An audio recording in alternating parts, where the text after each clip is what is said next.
Amém, amém, conectou. Amém, a paz do Senhor Jesus, pessoal do Facebook, amém, a paz do Senhor Jesus, pessoal do YouTube, a paz do Senhor Jesus, o pessoal do Instagram, amém, a paz do Senhor Jesus, a paz do Senhor Jesus, a Silvana, amém, linda, tô te vendo, gosto de ver vocês, glória a Deus, amém, amém, glória a Deus, a paz do Senhor Jesus, Isa, a paz do Senhor Jesus, Maria, a paz do Senhor Jesus, o Francisco, amém, a paz do Senhor Jesus a todos, para quem vai acompanhar aí a aula pelo áudio depois, né, a paz do Senhor Jesus, amém.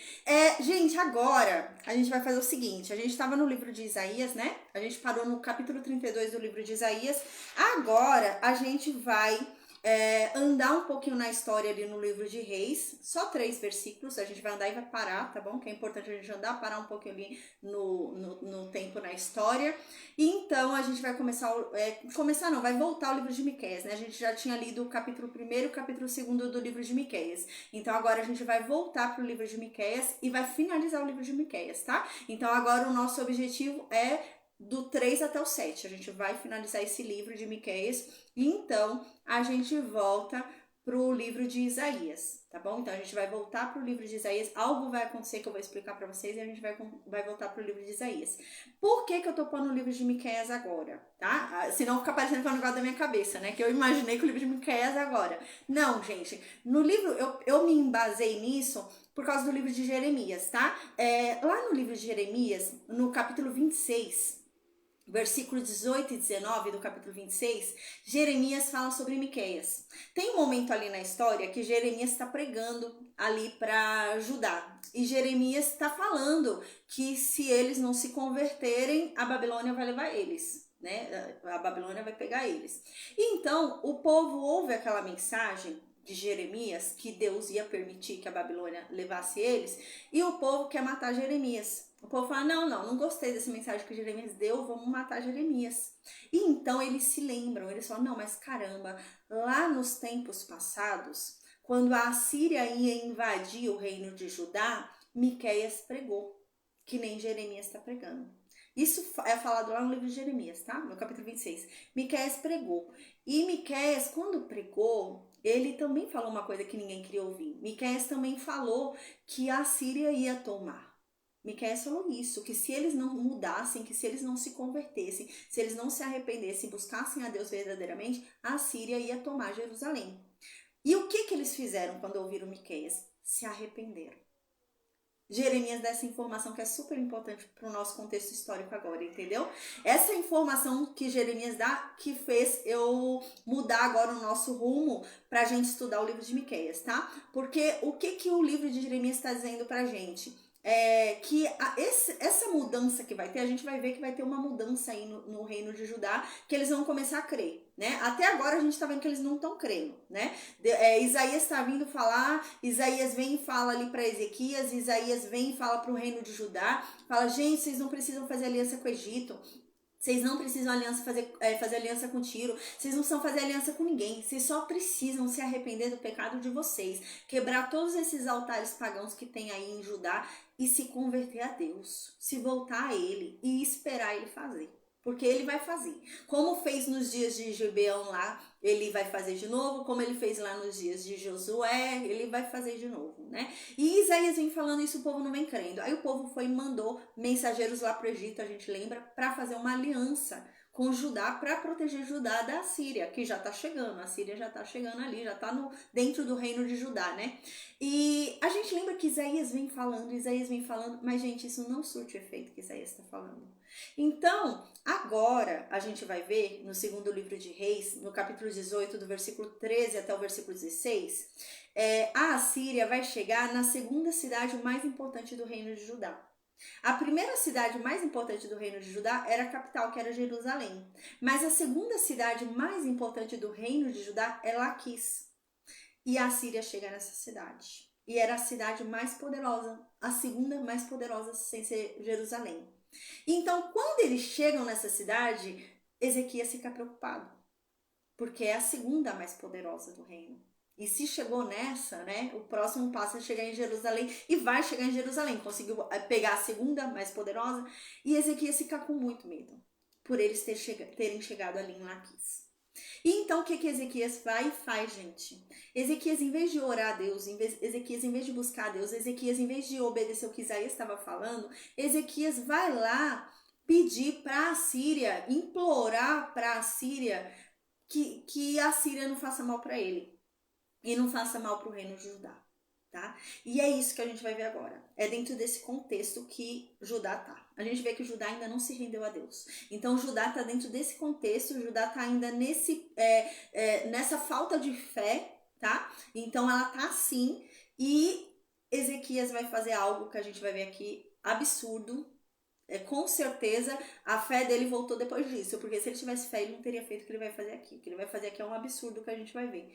É totalmente sem fé o que ele vai fazer, né? Então, depois disso, a gente vai ver que a Assíria vai mandar uma resposta aí ativa, e então Miqueias prega, tá?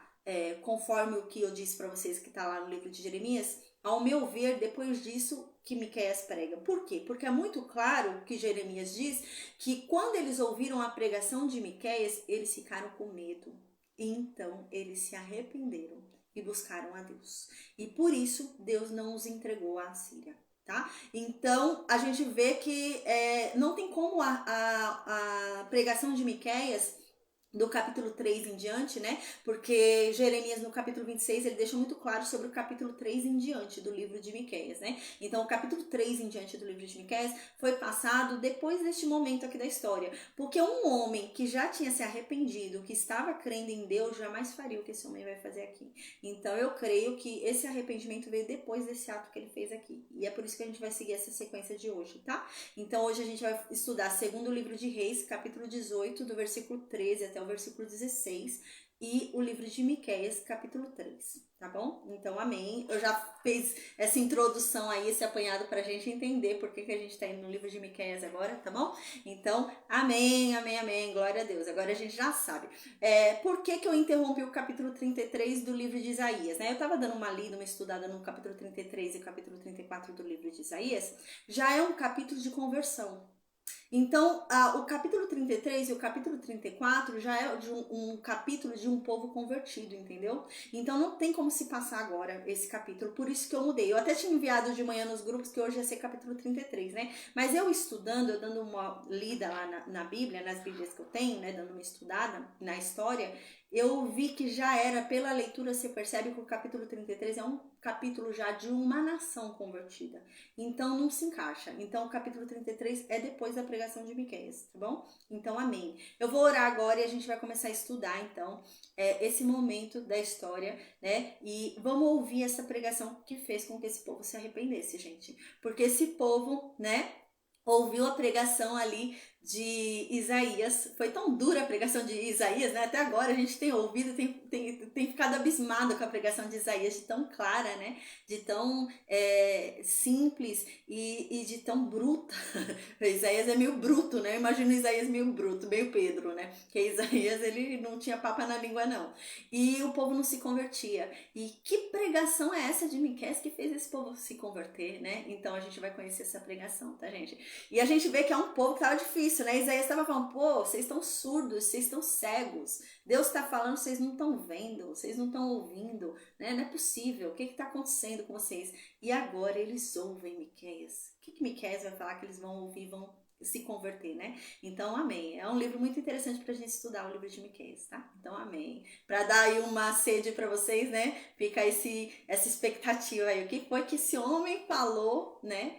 Para ter convertido esse povo, depois de Isaías ter falado tanta coisa. Então, amém. Então, eu vou orar agora e a gente vai começar a estudar aí, tá? Vamos continuar o segundo livro de Reis, 3 versículos só, e vamos continuar aí o livro de Miqueias e ver que pregação foi essa, né? Parece pregação estilo Jonas com Nínive, né? Que pregação é essa que fez com que esse povo se convertesse, né? A diferença é que a pregação de Jonas a gente não conhece, né? Ia ser tão legal se tivesse a pregação, né? O que ele pregou escrito, né? Não tem, só tem a história, né? Mas seria interessante, né? Ver a pregação exata ali que ele fez, né? Ele só tem o básico do que ele falou, né? Mas aqui em Miqueias a gente tem bastante coisa do que ele pregou, né? Então, amém. Deus, obrigada, Pai. Obrigada por mais um dia. Obrigada pelo teu amor, pela tua graça, pela tua misericórdia, Senhor. Amém. Deus, perdoa, Pai, perdoa as nossas ofensas, os nossos pecados, as nossas falhas, Senhor, porque nós somos pecadores, nós reconhecemos a nossa miserabilidade, Pai. O próprio Senhor Jesus um dia disse que o pensar já é pecado e nós compreendemos, Pai, nós compreendemos a nossa condição de pó e nós nos rendemos a Ti, Senhor, nós nos humilhamos diante de Ti, nos dispomos diante de Ti, para que o Senhor venha com Teu poder, Pai, e nos santifique, nos purifique, nos limpe pelas Tuas águas, Pai, amém, porque nós precisamos, meu Deus, do Teu poder dentro de nós, só Tu podes nos limpar da nossa imundície, Pai, então venha com Teu Santo Espírito e nos faça transbordar, meu Deus, transbordar da Tua glória, do Teu poder, Senhor, em nome de Jesus, amém. Deus, obrigada. Obrigada por esse amor tão grandioso que faz com que hoje possamos falar contigo com intimidade de filhos, Senhor. Obrigada, Pai. Obrigada por essa palavra tão maravilhosa, esse evangelho tão maravilhoso que o Senhor nos deixou, que nos traz esperança e nos traz à tona toda a verdade. Obrigada, meu Deus, por mostrar pra gente a verdade do porvir, Deus, e nos permitir escolher, meu Deus, segundo aquilo que nós ouvimos, escolher o que nós queremos, Pai. Obrigada, Senhor. E nós escolhemos a Ti, Deus.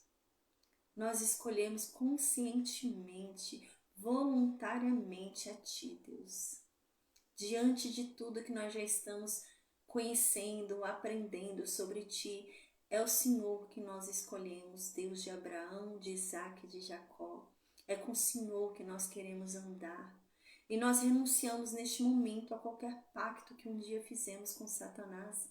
Se um dia fizemos alguma aliança com o mundo maligno, ainda que sem querer, ainda que involuntariamente, qualquer aliança que um dia fizemos, nós quebramos neste momento em nome de Jesus, porque nós queremos ter aliança somente contigo, Deus, e com mais ninguém, Pai.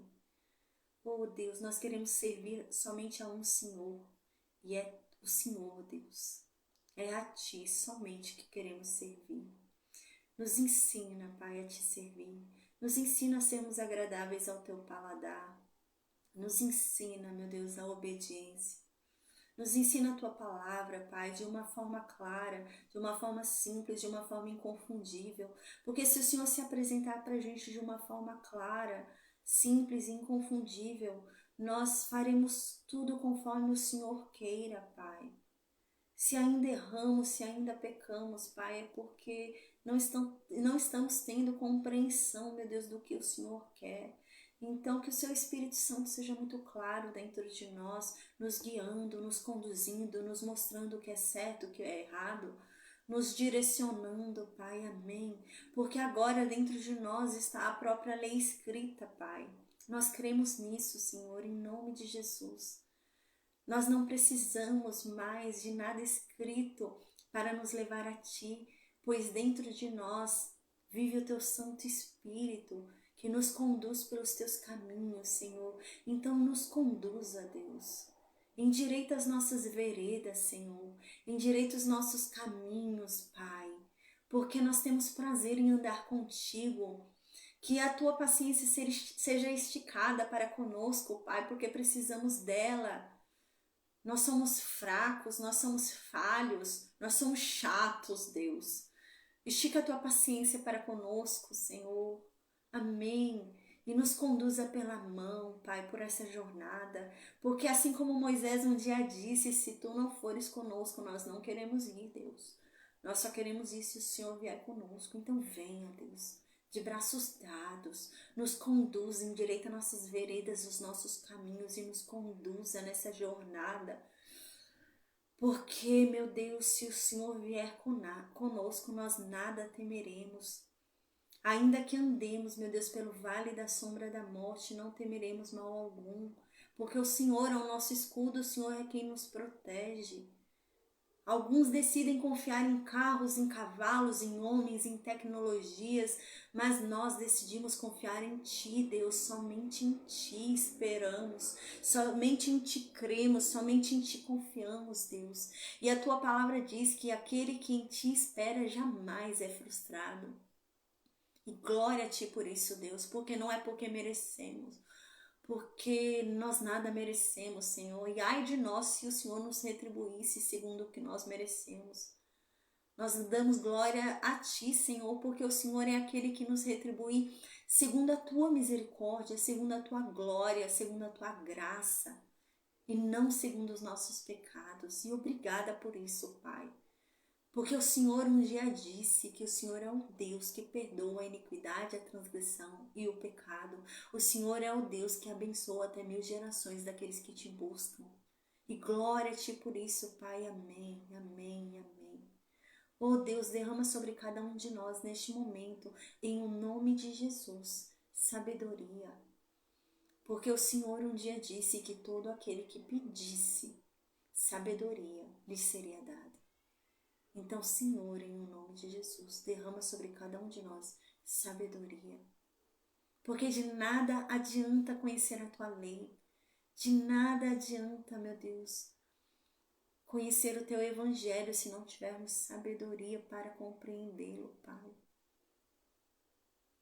Então, Senhor, derrama sobre nós sabedoria, para que venhamos a andar nos Teus juízos, que venhamos a andar segundo os Teus pensamentos, segundo o Teu coração, Pai. Amém. Oh Deus, o Senhor também um dia disse que se alguém não recebeu do Teu Santo Espírito, era só pedir, que a Ele lhe seria dado. Então, Deus, em o nome de Jesus, nós pedimos neste momento, se tem alguém agora assistindo essa aula, que já renasceu em Cristo, mas a casa está vazia, essa pessoa ainda não recebeu o Espírito Santo para preenchê-la. Nós oramos aqui em concordância, Deus, para que essa pessoa receba, em o nome de Jesus, o Teu Santo Espírito. Para que essa pessoa venha ser transformada por Ele e através dEle. Para que essa pessoa venha experimentar, através do Teu Santo Espírito, a Tua bondade, a Tua benignidade, a Tua paz, a Tua alegria, o Teu amor. Oh Deus, que essa pessoa venha a experimentar de todos os Teus atributos através do Santo Espírito de Deus. Amém. Espírito Santo, nós temos prazer em Ti. Obrigada. Obrigada por estar conosco. Obrigada por ser o nosso Consolador. Obrigada por nos trazer a paz que excede todo entendimento humano. Obrigada por nos dar alegria quando tudo vai mal. Obrigada por nos dar esse amor incompreensível aos olhos humanos. Obrigada por nos dar essa paciência que ninguém entende. Obrigada por nos dar essa benignidade de tratarmos bem, com amabilidade, aquele que não merece ser tratado bem. Obrigada por nos dar bondade, para que venhamos a praticar o que é bom e justo para cada um, Senhor. Oh Deus, continua ensinando a cada um de nós sobre a Tua justiça, sobre os Teus preceitos, sobre os Teus mandamentos, sobre quem Tu és, Deus. Porque tudo que nós mais queremos é conhecer mais de Ti. Assim como Moisés, quanto mais ele conhecia de Ti, mais sedento ele era. Oh, esse homem era insaciável, Deus. Esse homem falava contigo dentro do templo, através do véu. Mas isso não bastava para Moisés. Ele queria contemplar a Tua glória por completo, Deus. Que venhamos a ser como Moisés. Que venhamos a buscar sempre mais de Ti. Que venhamos a ter cada vez mais sede. Amém. Sede de Ti, da Tua palavra. Que não venhamos a ficar enfadados, Deus, ao Te ouvir. Ô Senhor, perdoa, Pai. Perdoa todas as vezes que nós sentamos para ouvir a Tua palavra e nos cansamos. Ficamos enfadados e desistimos. Perdoa todas as vezes que a gente achou que a oração estava longa demais. Perdoa todas as vezes que a gente achou que a pregação estava longa demais. Oh, Deus, nós não sabíamos o que fazíamos. Perdoa, Pai. Nós temos prazer na Tua palavra. Oh, Deus. Davi só tinha o Pentateuco. Davi não tinha mais nada. Mas Davi disse que tinha prazer em saborear a Tua palavra de dia e de noite, a todo instante. Davi disse que não havia nada mais gostoso do que a Tua palavra. Ela era mais saborosa do que o mel. Oh Deus, como esse homem pôde falar isso apenas com 5 livros. E nós nos enfadamos com um monte de livros, com uma Bíblia enorme falando a Teu respeito. Oh Deus, nos perdoa a nossa preguiça. Nos perdoa te envergonhar dessa forma. Oh Senhor, as pessoas sentavam para ouvir a pregação de Paulo e as pregações de Paulo duravam mais de 6 horas, sem parar. As pessoas eram alimentadas enquanto ouviam Paulo.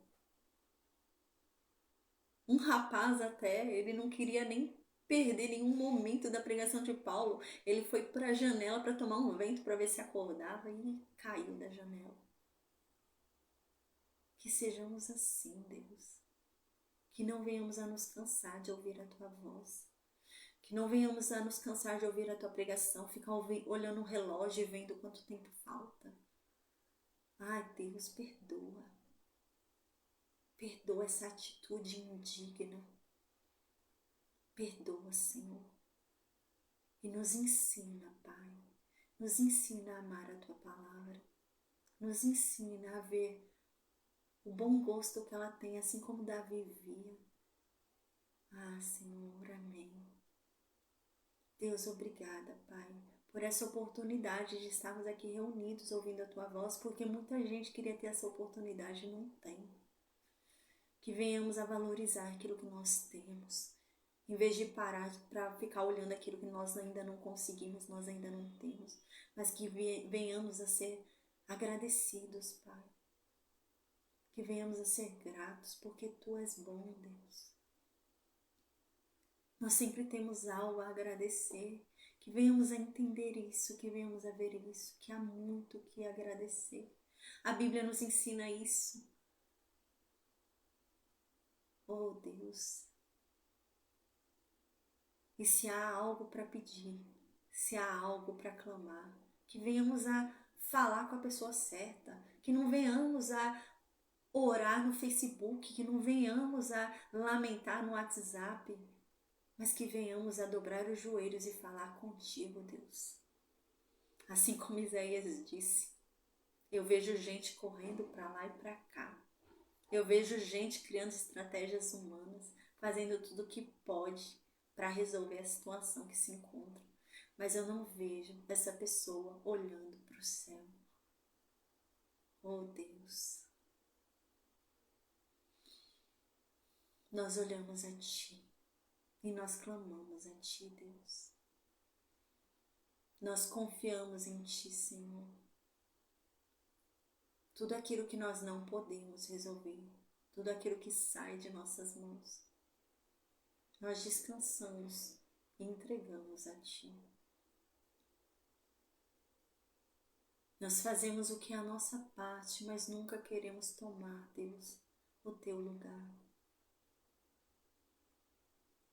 O Senhor é o governador das nossas vidas. E é assim que nós queremos continuar. Porque nós confiamos no Teu governo. Nós confiamos nos Teus desígnios. Nós sabemos que os Teus planos são maiores do que os nossos.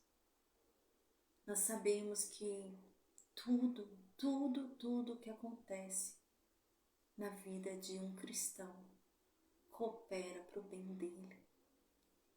Ainda que seja o mal, assim como foi na vida de José. Nós cremos que o Senhor não perdeu o controle, Deus. Não importa o que aconteça, não importa o que se coloque diante de nós. Assim como Davi falou para aquele gigante. Quem é você para vir falar do meu Deus? Para vir querer combater com o meu Deus? Assim nós falamos a todos os problemas que surgem nas nossas vidas, a todos os gigantes que querem se levantar para nos fazer desistir, para nos envergonhar. Quem é você diante do nosso Deus? Oh Deus, se o Senhor é conosco, quem será contra nós? Maior é aquele que conosco está, porque o Senhor é o Deus de toda a terra. O Senhor é o Deus Todo-Poderoso. O Senhor é o Criador de todas as coisas e o governador de todo o mundo, aquele que julgará a todos. Oh Deus, sim, como Paulo diz, nós nos gloriaremos em Ti, de ter um Deus assim, tão extraordinário. Obrigada, Deus. Obrigada, Senhor, por ouvir as nossas preces, por atender nossas orações. Obrigada, Senhor, porque nós temos um Deus vivo, um Deus que ouve, um Deus que fala conosco, um Deus que vê. O nosso Deus está conosco. E glória a Ti por isso, Pai. Nós Te glorificamos para todos sempre. Amém, amém e amém. Que o Senhor, Pai, nos proteja de todo o mal. Em nome de Jesus. Amém. Amém. Amém. A paz, Luciene. Amém. Glória a Deus. A paz, Dorinha, Isa, Silvana, Francisco, Maria. Amém. A paz do Senhor Jesus. Amém. Amém, amém, amém. Então vamos agora, gente, para o segundo livro de Reis. A paz, Lucileia. Tudo bem? Amém. Glória a Deus. Então a gente vai agora, gente, para o segundo livro de Reis, capítulo 18, tá bom? Versículo 13 até o versículo 16, tá? Então eu já expliquei no começo da aula por que a gente vai começar a estudar Miqueias agora, tá? Eu fundamento essa base histórica pelo livro de Jeremias. No livro de Jeremias eu expliquei no início da aula, né? No livro de Jeremias fala pra gente isso. Então, diante do livro de Jeremias, o mais provável aqui é que esse acontecimento que vai acontecer aqui aconteceu antes do povo se converter, né? O livro de Jeremias dá pra gente a informação de que o povo de Judá só se converteu depois de ouvir Miqueias. Então eles se converteram, aí a Síria não levou eles. Então essa informação é muito importante para a gente contextualizar aqui, né? Então a gente vai agora para o segundo livro de Reis, capítulo 18, versículo 13 e 16. Então agora vai dar um resumão do que a gente vem estudando, do que a gente vem falando aí, né? Nesses tempos aí que a gente está estudando Isaías, né, desses últimos dias que a gente tem falado sobre Senaqueribe, tá? Então agora vem no segundo livro de Reis um resumão sobre isso. Diz assim no versículo 13: No 14º ano do rei Ezequias, Senaqueribe, o rei da Assíria, veio para atacar todas as cidades fortificadas de Judá e as conquistou. Tá? Então, é isso que a gente vem estudando no livro de Isaías, que eu já venho falando há um tempo, né? Então, o rei Senaqueribe foi lá ameaçar o reino de Judá, e ele começou pelas cidades, ele não começou pela capital, ele começou pelas cidades fortificadas, então as cidades mais difíceis de se conquistar, e ele começou por essas cidades que eram cidades que tinham muralhas, né? Ele começou por essas cidades e conquistou. Ele foi conquistando essas cidades. E aí tá o problema, né? Ele conquistou as cidades que não era para serem fáceis de se conquistar. Então ele conquistou. Então aqui no versículo 14 diz que Ezequias ficou sabendo, que é o que a gente vem falando aí no livro de Isaías, tá? Então Ezequias ficou sabendo disso, né? Então Ezequias ficou sabendo disso, e o que acontece agora no versículo 14? Uma das cidades que Senaqueribe conquistou é Laquis. E o que tem de importante nessa cidade? Ela era a segunda cidade mais importante do reino de Judá. Era a segunda cidade mais forte. E quando eles conquistaram essa cidade, isso soou um sinal vermelho para Ezequias. Ezequias falou, caramba, conquistou a segunda mais forte, eles estão vindo, vão conquistar Jerusalém.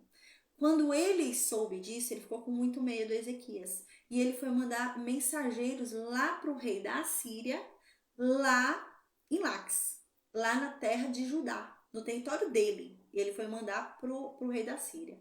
E olha só, gente, o que ele vai falar para o rei da Síria. Ele diz assim para o rei da Síria: Senaqueribe, é o seguinte, eu reconheço que eu pequei contra você. Eu cometi um erro. Gente, esse homem, ele está reconhecendo que ele errou aqui por ter subestimado Senaqueribe, é isso que ele está falando. Mas ele não reconheceu, né, que ele está subestimando Deus. Você vê que ainda não há uma conversão aqui, né? Ele então diz para Senaqueribe isso. Ele manda um mensageiro para Senaqueribe dizendo que ele quer ser servo de Senaqueribe. Ele quer ser empregado de Senaqueribe. Ele reconhece que Senaqueribe é melhor do que ele. É isso que ele está dizendo. Senaqueribe, eu reconheço que você é melhor do que eu. Eu reconheço que você é mais forte do que eu. Eu te pago o que você quiser. Eu te dou o que você quiser. Me fala que eu te dou. Gente, olha o que Ezequias faz.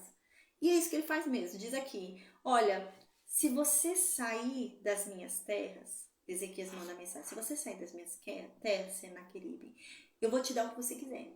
Você pede o que você quiser que eu te dou. Mas você sai das minhas terras e me deixa quieto. Então, o rei da Assíria, Senaqueribe, foi e falou assim para Ezequias por meio do mensageiro. Ah, tá bom. Você vai me dar o que eu quiser? Então eu quero 300 talentos de prata e eu quero 30 talentos de ouro. Vamos ter uma noção do quanto é isso, gente? Um talento era 3.000 ciclos, lembra? A gente estudou isso no livro de números, se eu não me engano. Eu até expliquei sobre isso. Tinha muito esses cálculos no livro de números, né? E eu expliquei. Um talento de ouro eram 3.000 moedas de ouro. A gente lembra que o ciclo era a moeda da época, tá? Então, assim, um talento de ouro equivalia a 3.000 ciclos de ouro, 3.000 moedas de ouro, tá? Um talento de prata equivalia a 3.000 ciclos de prata, 3.000 moedas de prata, tá bom? Então, eu fiz um cálculo aqui pra gente ter uma ideia. 30 talentos de ouro que ele tinha pedido equivalia, gente, a 90.000 ciclos de ouro. 30.000 talentos de ouro. Equivalia a 90.000 ciclos de ouro. Ou 1 tonelada. Tá? Então a gente lembra que 3.000 ciclos era um talento, né? E 30 talentos equivalia a 1 tonelada. E ele estava pedindo aqui, né, 30 talentos de ouro. Gente, não era pouca coisa não, eu vou explicar para vocês. Ele estava pedindo aqui 90.000 ciclos de ouro. Daqui a pouco eu vou dar exemplos de ciclos aqui pra gente ter uma ideia, né? Eu vou falar quanto que valia um escravo, eu vou falar pra gente ter uma ideia. Quanto que valia um boi, eu vou falar pra gente ter uma ideia, tá? Quanto que ele pediu de ouro? 90.000 ciclos de ouro, tá? Isso equivalia a 30 talentos de ouro. 1 tonelada, né, igual a 1 tonelada, ou 90.000 ciclos de ouro, que eu fiz lá o cálculo desses 3.000 que eu falei. E ele pediu também 300 talentos de prata. 300 talentos de prata equivale a 900.000 ciclos de prata. 900.000 moedas de prata. 900.000 ciclos de prata dessa época, tá? Gente, isso aqui era uma fortuna. Isso equivalia ao PIB, é o Produto Interno Bruto de um reino pequeno. Era toda a riqueza de um reino. Não era pouca coisa que ele pediu. Ele pediu muita coisa. Ele pediu assim, sei lá, o ano inteiro, entendeu? Ah, eu quero a riqueza do ano inteiro que vocês produziram, o ano passado inteiro que vocês produziram, eu quero. Era isso. Ele pediu isso pro Ezequias, né? Agora eu vou falar algumas coisas aqui que tem pra gente ter uma ideia de valores. Agora que eu dei os valores, né? Vamos ter uma ideia. José, do Egito lá, lembra? O irmão lá, né, de Judá, o irmão lá o filho lá de Jacó, né? Ele foi vendido por 20 ciclos de prata. Isso era um preço, 20 ciclos de prata, era o preço médio de um escravo. 20 ciclos de prata, 20 ciclos de prata. Ele foi vendido por 20 moedas de prata. Outra informação que eu peguei importante que teve de informação pra gente ter ideia de valor. Lembra a sepultura que Abraão comprou lá para enterrar Sara? Né? Ele comprou lá o campo de Macpela, que era e não era um lugar qualquer não, era um lugar bom, um lugar muito bom. Ele comprou por 400 ciclos de prata, uma terra lá para ser o cemitério, né? A sepultura lá, que ficou sendo a sepultura de Abraão, de Sara, né? De Isaac, foi 400 ciclos de prata, tá? O escravo comum, pela lei ali da aliança da lei, né? Dada a Moisés, equivalia a 30 ciclos de prata. Isso era um escravo comum. Você vê que o José foi vendido até abaixo do preço, né? Então ele era um escravo comum, era 30 ciclos de prata. E aqui eu vou falar agora pra gente ter uma ideia de quanto valia um animal, tá? Então, assim, no caso de oferta pelo pecado, quando alguém tinha que levar um animal, se você lembra, a gente estudou isso na Aliança da Lei. Quando a gente estudou o livro de Levítico, a gente falou isso. Às vezes, eu não tinha animal, eu não tenho gado. Eu trabalho com agricultura, eu não tenho gado. Então, o que eu faria? Eu ia lá no templo, compraria um gado e o gado que eu comprei ia ser sacrificado. Porque eu não tenho gado, não trabalho com, não crio gado, né? Então, isso era possível, a gente lembra, né? E quanto que era para eu comprar esse gado? Para eu oferecer em oferta pelo pecado? Era de 10 a 20 ciclos. Valia o valor do animal. Era um cordeiro, uma cabra, valia esse valor, tá? Então, a gente tem uma dimensão aí de que não foi pouco valor, não. Que o rei Senaqueribe pediu para Ezequias. Então, gente, vamos agora imaginar o tempo, tá? Ezequias está lá em Jerusalém. E o rei Senaqueribe está em Laquis.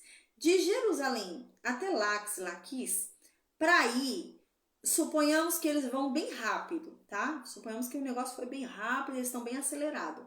Dá uns 3 dias e meio. Eu pesquisei tudo, né? Fiz o cálculo para ter uma ideia de distância, porque é importante para a gente ter uma ideia por causa da pregação de Miqueias, né? Dá uns 3 dias e meio, mais ou menos, para ir entregar essa mensagem, tá? E 3 dias e meio voltando. Isso se o cara for rápido, né? O mensageiro for bem rápido, dá uns 3 dias e meio de ida e volta, tá?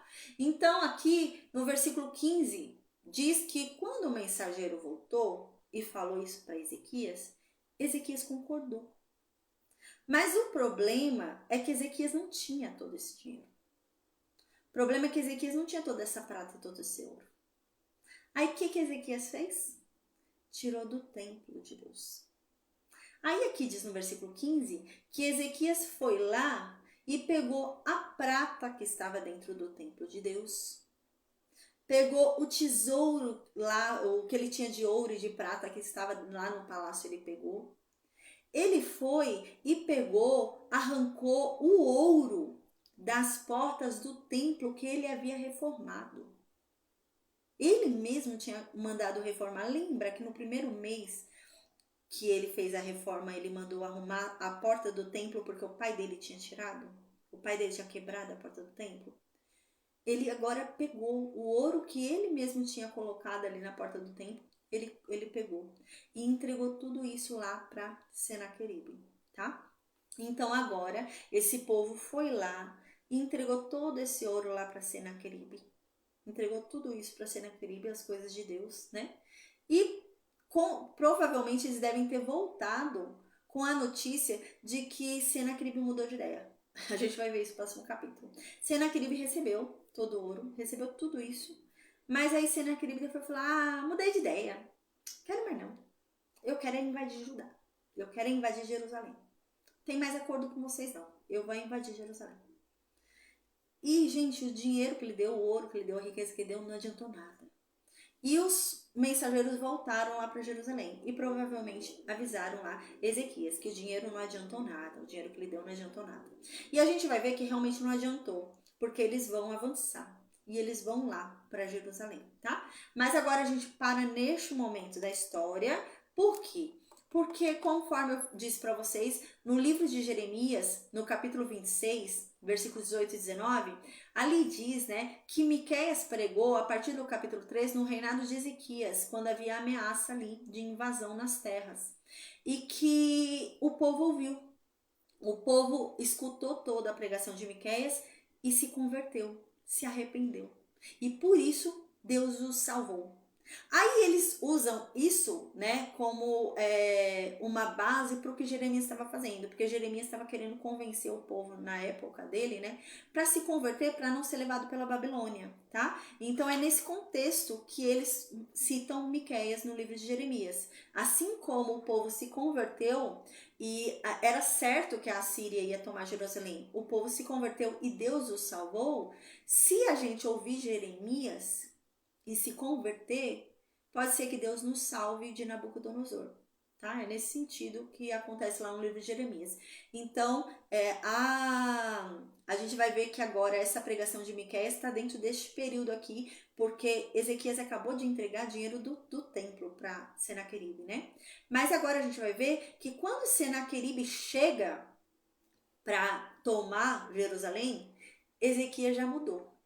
Ezequias agora já confia em Deus, entendeu? Já virou um outro homem. E o povo de Judá também. A gente vai ver que o povo de Judá também já confia em Deus. Todo mundo já está acreditando em Deus. Ou seja, houve alguma coisa. Houve um avivamento aí. Caramba, não tem lógica, né? Se a gente para pensar no contexto da história, a gente termina com Ezequias tirando tudo do templo, a prata, tirando as portas de ouro e entregando para Senaqueribe para pedir para o cara ir embora e reconhecendo que ele vai pagar dinheiro todo ano para ele, né? E então Senaqueribe fala, não aceito. E chega Miqueias e começa a pregar, né? É a maior lógica que tem. Miqueias prega e o livro de Jeremias diz que o povo se arrependeu depois da pregação de Miqueias. E então Ezequias muda a posição dele, o posicionamento dele e o povo também. Porque quando Senaqueribe chega, né? Senaqueribe vai mandar alguns oficiais ali para que Ezequias se renda, para Ezequias não fazer resistência. Ezequias abrir os portões e se render, né? E Ezequias não vai abrir, não vai se render. Então Ezequias vai falar no nome de Deus. Ezequias vai falar, não vou abrir, o meu Deus vai salvar a gente. Ezequias muda. Então, gente, algo aconteceu, né? Quando você para ler o segundo livro de Reis e o segundo livro de Crônicas, nessa história, tem algo ali que não tá batendo, né? Quando a gente lê assim, fala, caramba, mas o cara acabou de dar todo o ouro do templo para Senaqueribe. Aí agora Senaqueribe chega lá para invadir Judá e ele fala, não, meu Deus vai me salvar? Ele acabou de entregar o ouro do templo, né? Então algo aconteceu, realmente. Porque a gente vai ver que a fé daquele povo vai mudar. Vai mudar, e não é a fé só de Ezequias, é do povo. A gente vai ver que o povo inteiro vai confiar em Deus. O povo inteiro está confiando em Deus. Então, algo mudou, né? Então, provavelmente, pelo livro de Jeremias, a gente imagina que seja a pregação de Miqueias, tá? Então, agora a gente vai para a pregação de Miqueias, amém. Miqueias 3, diz assim no versículo 1. Miqueias vem já nervoso, imagina essa situação, né? Miqueias fala, escutem, líderes e autoridades de Israel. Vocês deviam praticar a justiça. Vocês deviam fazer o que é certo. Mas a verdade é que vocês não gostam de fazer o que é certo. Vocês gostam de fazer o que é errado. Uau, acabaram de fazer um negócio errado aqui, né? E Miqueias chega já falando assim, vocês, no versículo 2, ele fala, vocês não gostam de fazer o que é certo. Vocês gostam de fazer o que é errado. Vocês gostam de sugar o povo. Vocês gostam de sugar até a pele do povo, arrancar até a carne dos ossos do povo, em vez de ser justo. Em vez de ajudar o povo, vocês gostam de sugar deles. Versículo 3. Vocês devoram o meu povo, vocês arrancam a pele deles, vocês quebram os ossos e cortam a carne deles em pedaços, como se faz com um animal quando você vai cozinhar. Versículo 4. Mas eu digo, vai vir o dia em que vocês vão orar a Deus e Deus não vai ouvir vocês. Deus não vai atender mais o pedido de vocês, não. Porque vocês são maus, vocês fazem o que é errado. E é por isso que vai chegar um dia que vocês vão querer clamar a Ele e Ele não vai atender. Versículo 5. Vocês, profetas, vocês ficam enganando o povo. Gente, quando a gente para pensar, aqui nessa época principalmente, tinham 2 grandes profetas aqui, né, pregando, né? Isaías e Miqueias, que vai levar esse povo à conversão pela pregação dele. Então a gente vê que tinha Isaías e Miqueias ali pregando, mas não tinha só Isaías e Miqueias. É isso que Miqueias diz, é isso que Isaías diz. Existiam outros profetas, mas eram profetas corruptos. Eles falavam o que o povo queria ouvir. Eles não falavam a verdade. Então imagina a dificuldade desses dois profetas pregando, né? Que Deus está falando que esse povo está pecando, que esse povo tinha que se converter, que esse povo está errado. E enquanto isso, tinham outros profetas na rua falando, não, Deus vai libertar vocês, pode ficar tranquilo, não tem problema nenhum. Não tem nada a ver esse negócio do altar de Baal aí tá irritando a Deus. Não. E tinham outros profetas falando o que o povo queria ouvir. E isso atrapalhava demais, né? A pregação de Isaías atrapalhava a pregação de Miqueias, né? Eu acho que por isso que a pregação de Jonas foi tão fácil, né? Não tinha um profeta ali do povo dele enchendo o saco, né? Falando uma coisa diferente do que Deus mandou falar, só tinha ele ali, né? Então não atrapalhou ele, né? A pregação foi clara. Aqui não, era gente, profeta do próprio povo, falando o contrário ao que Deus falava. E o povo ficava em dúvida. O povo falava, não, em dúvida não, mentira. Na verdade, o povo queria acreditar e só acreditava no profeta que falava o que eles queriam ouvir. Mas o que eles falavam era mentira. Mas era o que era agradável ao ouvido do povo, então o povo ouvia, né? E é isso que Miqueias está falando aqui, ó. Os profetas, eles ficam enganando o povo. Para os que pagam para eles, eles prometem paz, mas ameaçam com guerra os que não lhes dão nada. Aqui, a gente lembra que isso aconteceu lá em Samaria, né? Isso estava acontecendo lá no Reino Norte, antes do Reino Norte ser levado. E, inclusive, os profetas do Reino Norte pregavam sobre isso, a gente lembra, né? A gente lembra que Oséias lá no Reino Norte pregou sobre isso, né? Amós pregou sobre isso. Os profetas lá do Reino Norte pregavam exatamente sobre isso daqui que está acontecendo agora no Reino Sul. O que acontecia? Os profetas, eles, quando eles traziam uma mensagem boa, eles eram alimentados. O povo ficava tão feliz com o que o profeta falou. Vem comer na minha casa, vou fazer um banquete para o senhor, né? E alimentava o profeta.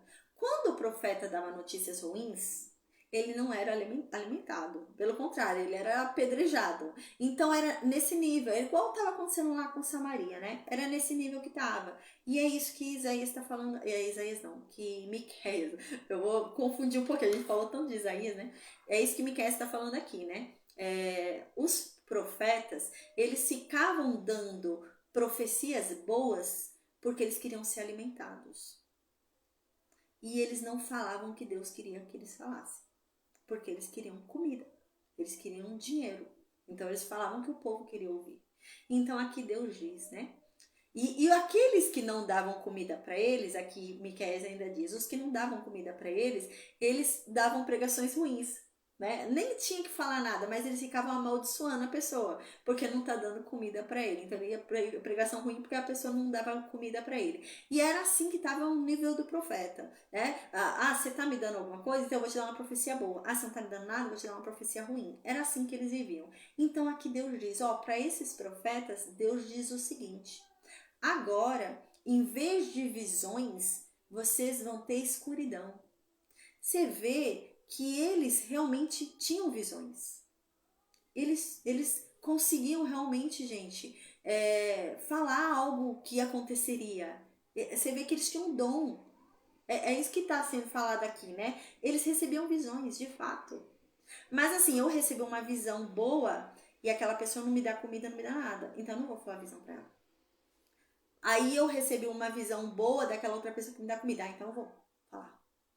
Né? Era assim que eles estavam. Eles falavam assim para quem dava comida para eles. Aquele que não falou para mim, se veio me buscar, eu vou inventar, vou falar uma coisa ruim para ele, né? Então aqui diz, em vez de visões, a partir de agora vocês vão ter escuridão. Vocês não vão ter mais visão nenhuma.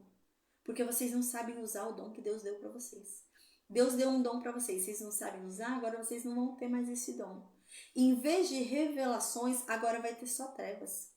Antes vocês recebiam revelações. Você vê que eles recebiam revelações. Eles recebiam revelações do futuro.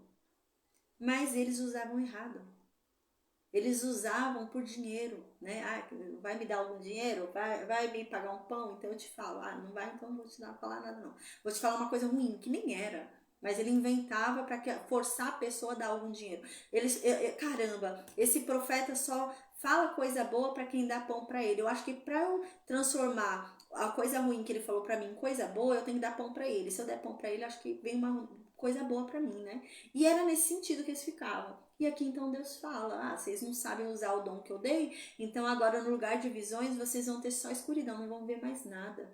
No lugar de revelações vai ser só trevas. A luz do dia vai desaparecer para vocês e a escuridão da noite cairá sobre vocês, né? O julgamento vai vir sobre vocês agora e vocês agora não vão enxergar mais nada, né? Você vê aqui que tá falando que eles não vão mais andar à luz do dia, vai ser só escuridão para eles, né? Na luz do dia a gente enxerga melhor, né? É igual, por exemplo, eu entro num quarto aqui no meu quarto. No meu quarto tem a cama, tem o armário, tem aqui a mesa aqui, né? A estante, tudo. Eu entro aqui com a luz, eu vou saber me guiar aqui, né? Eu vou saber que eu tenho que desviar da estante, eu vou saber. Se eu entrar com a luz apagada, eu saio batendo em tudo, né? Eu não vou saber para onde ir, né? Se você conhece ainda o lugar, você ainda tem uma breve noção para onde você tem que ir desviando, né? Mas se é um lugar que você não conhece, você vai sair batendo em tudo. E é isso que Deus está falando para eles. Eles receberam tantas visões, tantas revelações e não souberam usar. Então agora eles não teriam mais. E até na luz do dia, até o que era muito claro, o que era muito óbvio, eles não iam enxergar mais, né? É nesse sentido. Aí então no versículo 7 diz: os adivinhos e os que dizem o que vai acontecer no futuro passarão vergonha, não receberão respostas de Deus. E por isso eles agora vão ficar desmoralizados, né? Então você vê que realmente eles oravam a Deus e esperavam Deus responder para eles darem para a pessoa a resposta. E Deus estava respondendo. E eles davam a resposta para a pessoa. Só que agora Deus está falando que não vai mais responder. Então, quando alguém vier aí pagar, eu trouxe aqui um banquete, eu trouxe aqui comida, trouxe aqui dinheiro para você me falar sobre o meu futuro. Ele vai orar e não vai vir nada na mente dele. Ele vai ser envergonhado, porque não vai ser dada mais para ele revelação e nem visão. Então, no versículo 8, agora Miqueias fala sobre ele mesmo. Aí ele fala: mas quanto a mim, eu sou um profeta legítimo. E em mim tem o Espírito de Deus, né? O Espírito do Senhor me dá poder. Quanto a mim, o Espírito de Deus me dá o poder da revelação, me dá o poder da visão. Não sou eu que sou o máximo.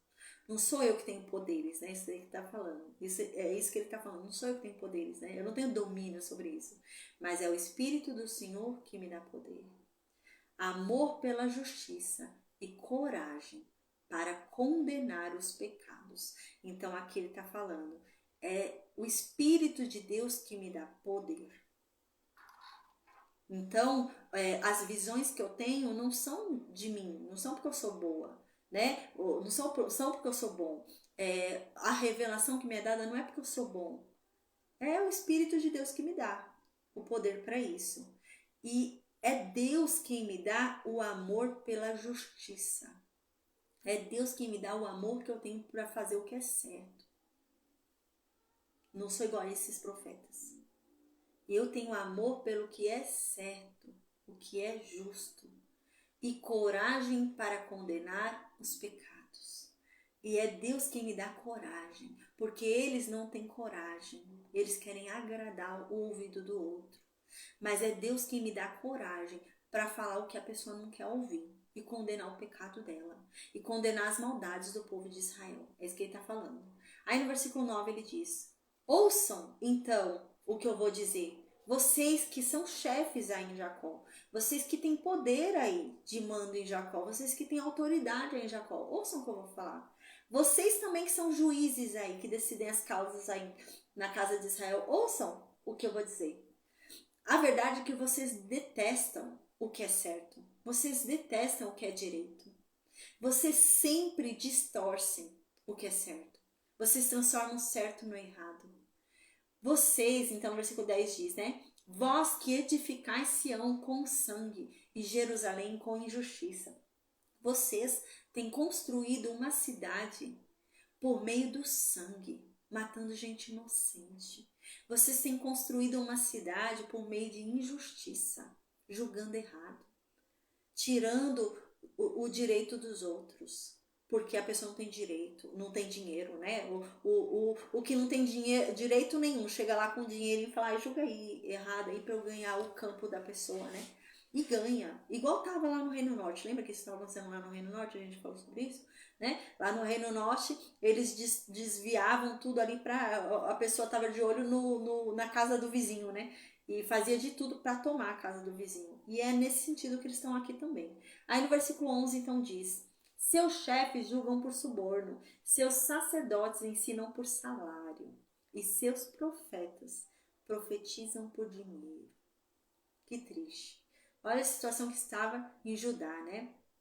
Os juízes julgam por suborno. Todo julgamento que havia, ele não decidia segundo a justiça. Ele não decidia segundo o que é certo e o que é errado. Ele decidia segundo quem vai dar mais dinheiro para ele, quem vai dar mais benefício. Os sacerdotes não queriam ensinar o povo, a não ser que recebesse algum salário. Você vai me pagar alguma coisa para ensinar a lei para você? Você vai me pagar alguma coisa para ensinar a palavra de Deus para você? Não vai? Então não vou te ensinar não. Era assim que eles estavam. Eles só ensinavam, os sacerdotes ensinavam se pagassem um dinheiro para eles, se tivesse alguma recompensa. E os profetas só profetizavam por dinheiro. Tem dinheiro, eu profetizo. Não tem dinheiro, eu não vou profetizar não. Tá? Não vou te dar revelação nenhuma. Não tem dinheiro para me dar. E era nesse cenário que Judá estava, né? E Senaqueribe vindo, Senaqueribe chegando, né? Então aqui diz: e vocês ainda vêm se apoiar em Deus? E ficam dizendo: ah, Deus não está aqui no meio de nós? Deus não mora aqui em Jerusalém? O templo de Deus não está aqui? Ah, então nada de ruim vai acontecer nesse lugar. Aqui é a casa de Deus. É que nem Isaías falou, lembra? Coincide com o que Isaías falou, né? Eu até acredito, quando a gente estuda, né? Tem umas linguagens de Miqueias que parecem bastante com Isaías, né? Então, pode ser que Miqueias tenha sido até aluno de Isaías, né? Porque a gente lembra que havia escola de profetas, né? Então, parece até que Miqueias, assim, porque você vê um linguajar parecido com o de Isaías, né? Pode ser que ele fosse até ali aluno de Isaías mesmo. Mas você vê que Isaías havia falado isso, né? E agora Miqueias fala a mesma coisa que o povo estava fazendo. Isaías havia falado: vocês ficam falando que vocês moram no altar de Deus. Jerusalém é o altar de Deus. E nada vai acontecer de ruim, porque aí é o altar de Deus. Deus não permitirá que aconteça nada na terra santa dele.